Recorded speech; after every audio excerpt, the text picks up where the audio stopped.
में जो भी अभ्यर्थियों को भी समस्याएं हुई,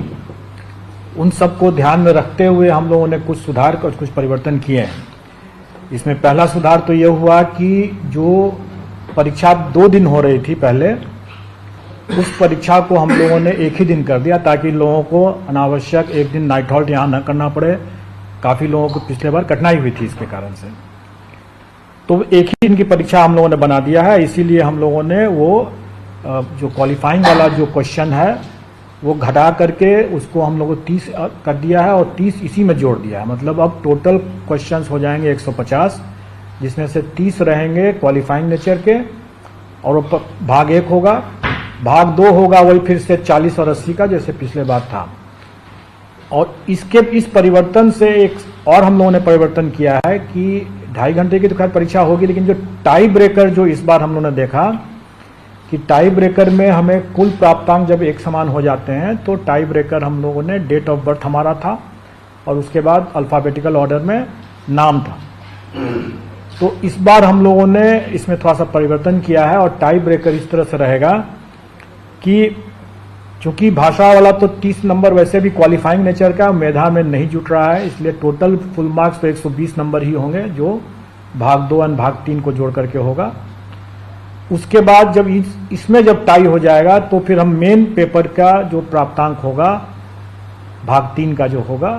उसका जिसका ज्यादा होगा उससे हम वो टाई ब्रेकर बनाएंगे। और अगर वो भी अगर बराबर हो गया तो फिर दूसरा टाई ब्रेकर फिर बनेगा जो भाषा जो क्वालिफाइंग नेचर का है उसमें जिसको ज्यादा नंबर आएगा वो सेकंड टाई ब्रेकर पॉइंट बनेगा। और उसके बाद फिर तब डेट ऑफ बर्थ और तब फिर अल्फाबेटिकल ऑर्डर में नाम। तो इससे क्या होगा कि मेधा को हम लोग ज्यादा मतलब तरजीह दे रहे हैं, ज्यादा प्रायोरिटी दे रहे हैं। इसके अलावा जो क्वालिफाइंग का जो 30% जैसे उसका पास मार्क्स रहेगा वो यथावत रहेगा और विद इन दैट 30 जो है क्वेश्चन जो होगा उसके अंदर 8 क्वेश्चंस जो रहेंगे वो अंग्रेजी के रहेंगे और 22 क्वेश्चन जो रहेंगे वो हिंदी के रहेंगे। ये पहले वाले उसी 30 क्वेश्चन में 8 क्वेश्चन जो रहेंगे वो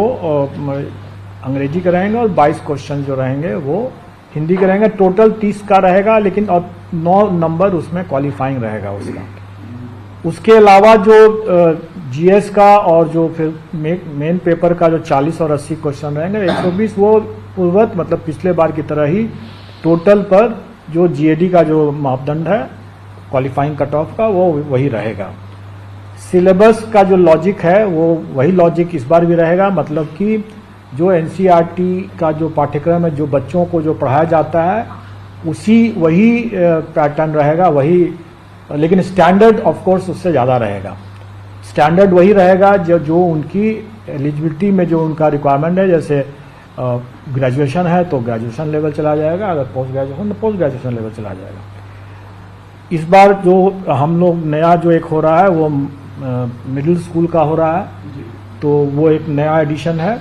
इसके अलावा जो टोटल जो वैकेंसी हो रही है उसमें संभव है कि जो TRE-1 के जो अवशेष रिक्तियां हैं उन रिक्तियों को इसमें जोड़ा जाएगा। लेकिन इसको थोड़ा सा ये कंफ्यूज ना करें कि TRE-1 के जो अवशेष रिक्तियां वही हैं जिसमें कि नियुक्ति संभव ही नहीं है, लेकिन जो